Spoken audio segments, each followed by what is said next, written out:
মাহমুদপুর, নারায়ণগঞ্জ মাহমুদপুর। মাহমুদপুর।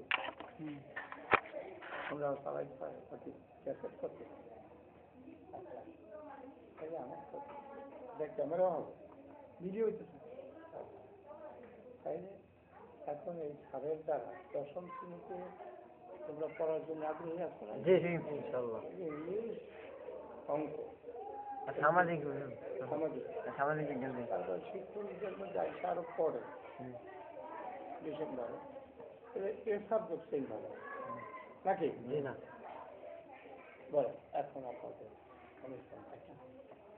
আমাদের যে সব বরাবরই আমি বলে আসতেছি, পড়াশোনার পাশাপাশি একটু ব্যতিক্রমধর্মী কিছু কালচারাল প্রোগ্রাম কিছু দরকার আছে। যেহেতু এটা মাদ্রাসা, তাই মাদ্রাসার আর আয়ত্তের ভিতরেই যতটুকু করা সম্ভব শরীয়তের বিধিনিষেধ মান্য করে আমরা সেটার চেষ্টা করি। সাধারণত শহরের স্কুলগুলোতে বা মাদ্রাসাগুলোতে এই বছরের শুরুর দিন এবং শেষের দিন এটা আনুষ্ঠানিকতার মাধ্যমে শুরুও হয় এবং শেষও হয়।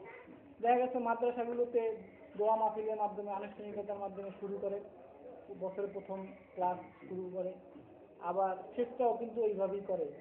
বিশেষ করে সব জায়গায় রেওয়াজ আছে এই যে বিদায় দেওয়া বলতে আমরা সাধারণত বুঝি হয় দাখিলকে বিদায় দিই, কিন্তু অন্যান্য ক্লাসেরও যে একটা বিদায় আছে এই জিনিসটা কিন্তু আমরা এই ক্লাস থেকে বিদায়, আবার তোমার আগমন, আবার নতুন ভাবে আগমন। তো আমি এর আগেও বলছি যে আমাদের এই ক্লাসে এটা একটা একদিক দিয়া আনন্দের, আর একদিক দিয়া কিন্তু দুঃখের এই জন্য যে আমি আর ক্লাস 9-এ আর কখনো আর করবো না। আবার আনন্দের এই জন্য যে আমি এই ক্লাস থেকে পদোন্নতি পেয়ে উপরে ক্লাসে যাচ্ছি, এই জন্য আনন্দেরও। ঠিক আছে, আমরা এই যে আমাদের নবীজির যে পালন করি, আমাদের নবীজি কিন্তু একই দিনে মৃত্যুবরণ করছেন, একই দিনে জন্মগ্রহণ করছেন। সিরাতুন নবী আমরা পালন করি না, এটা কিন্তু একদিক দিয়ে আনন্দের আর একদিক দিয়ে দুঃখের। তো এই ক্লাসটাও কিন্তু এই আজকের দিকটাও কিন্তু এরকম একটা বিষয়। তো এই দিনে সাধারণত আমরা যে উপদেশটা দিয়ে থাকি সেটা আমি কিছুক্ষণ আগেও তোমাদেরকে বলছি যে শিক্ষক কিন্তু সকলের ঊর্ধ্বে। পিতা মাতাকে যেভাবে আমরা সম্মান করি, ভক্তি করি, শ্রদ্ধা করি, শিক্ষক কিন্তু সেরকম। সে ভালো হোক তাই খারাপ হোক, সে পড়াইতে পারুক বা না পারুক, তার চেহারা সুরত ভালো থাকুক আর না থাকুক, গায়ের রং কালা থাকুক ফর্সা থাকুক, যেমনই থাকুক, সে শিক্ষক। সে যদি একদিনও পড়ায় থাকে তাও সে শিক্ষক। তার সম্মান, তার মর্যাদা অনেক উপরে। তার সাথে আমরা কেউ কখনো ব্যবহার করবো না। যেমন আমি কিন্তু আমার ক্লাস স্কুল লেভেলে থাকতে আমি প্রচুর মার খেয়েছি শিক্ষকদের হাতে, কারণে অকারণে প্রচুর মার খেয়েছি। ঠিক আছে, ক্লাস ক্যাপ্টেন ছিলাম, এই হিসাবে আমার মাইরও খাওয়া পড়ছে, আবার শিক্ষকরা আদরও করছে।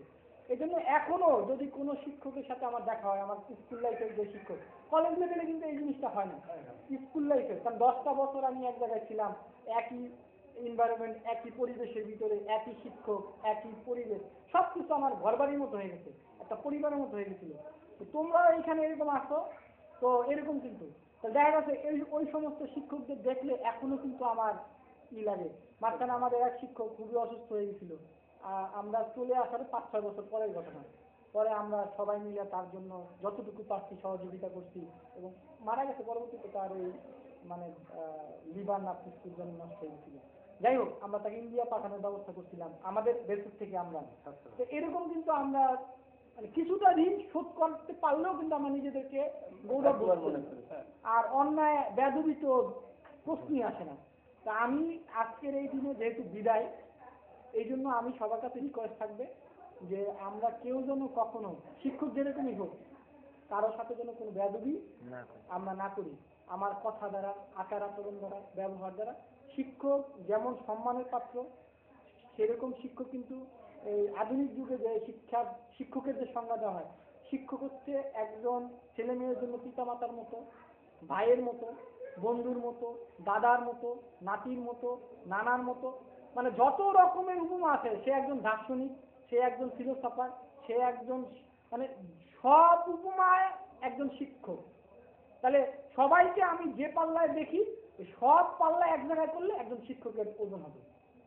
আমি আমার দাদাকে যেরকম ভক্তি শ্রদ্ধা করি, দাদা আর বাপের ভক্তি শ্রদ্ধা এক, কিন্তু শিক্ষকের ক্ষেত্রে দুইটা একসাথে আইনা করতে হবে। তাহলে শিক্ষকের মর্যাদা কিন্তু এরকম সবার উপরে। এখন সে যে লেভেলেরই হোক, সে আমার শিক্ষক। আমি যদি একদিনও তার কাছে একটা জিনিস শিখে থাকি, তাহলে সে আমার শিক্ষক। তো এই জিনিসটা তোমরা সবসময় খেয়াল রাখবা, কারণ তোমাদের আগের যে ব্যাচ চলে গেছে তাদের মধ্যে এই বিষয়গুলো কিন্তু অনেক অভাব ছিল, এবং এটা তোমরা অলরেডি দেখছো, এবং তাদের রেজাল্ট নিয়েও কিন্তু আমরা অনেক সন্দিহান যে তারা আসলে কি করবে, কারণ তাদের অবস্থা কিন্তু খুব যে সুখকর তা কিন্তু না।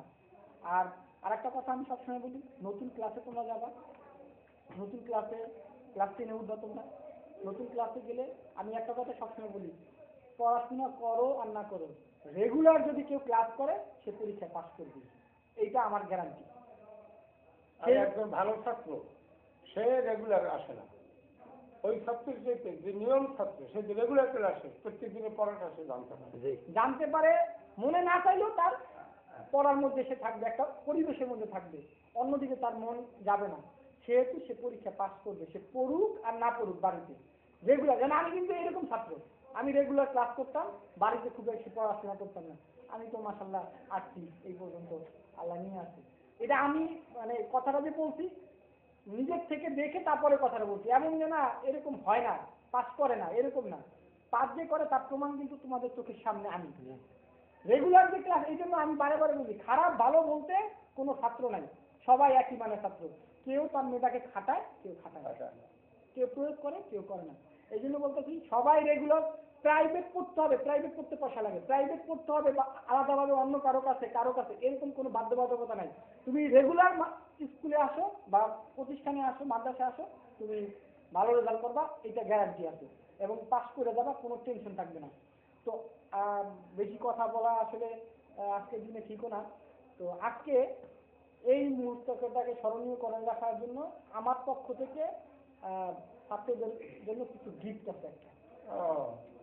আমি এই গিফটটা আসলে মনে করলে অনেক মানে গিফট কিন্তু উপহার, কিন্তু উপহারই, এটা যত ছোট হোক একটু একটা চকলেট হোক, 1 টাকা দামের, আগে কিন্তু 4 দামের চকলেট ছিল, আমার 4 দামের চকলেট খুব প্রিয়, 1 টাকা চকলেট পাওয়া যায়, খাওয়া যায় অনেক, এই আমার খুব প্রিয়, এখন পাওয়া যায় না। তো যাই হোক, এটা এখন গিফট যতই ছোট উপহার উপহারই, এটাকে ওইভাবে যদি ফিল করি তাহলে কিন্তু অনেক কিছু। তো আমাদের আমি গিফটটা সবাই সামনে করি, কিছু কলম। আমি দেখতাম যে আমাদের এক সিনিয়র ভাইয়া ছিল, সে পরীক্ষার আগে এক হুজুরের কাছ থেকে 2-3টা কলম পয়সা নিয়ে আসতো।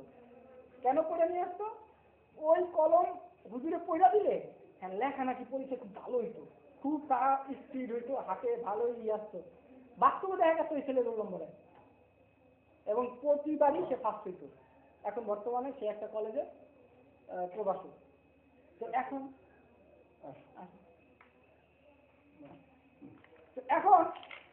এখন আমি আমাদের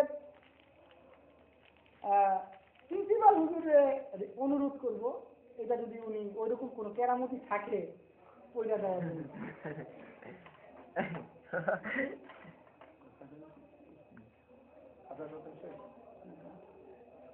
আমি এই যে কোনো পরীক্ষা,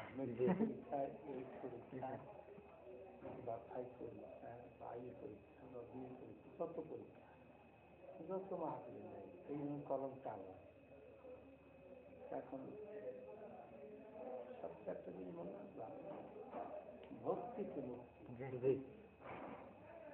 তারা মনে করে, তোমরা তো বোঝো যে আমার দেখি যে আমার গাড়ি চালি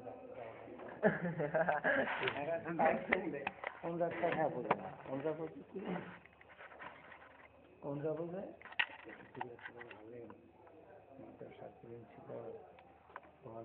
পরে নাকি একটু ছেলে কত বড় জানে, কিন্তু ভক্তি করে, ওই ভক্তিতে হয়। আর আমি কিছু কোরআনের আয়াত পূজা, এই কলমগুলা পূজা দিই। এখন আমি যে কোরআন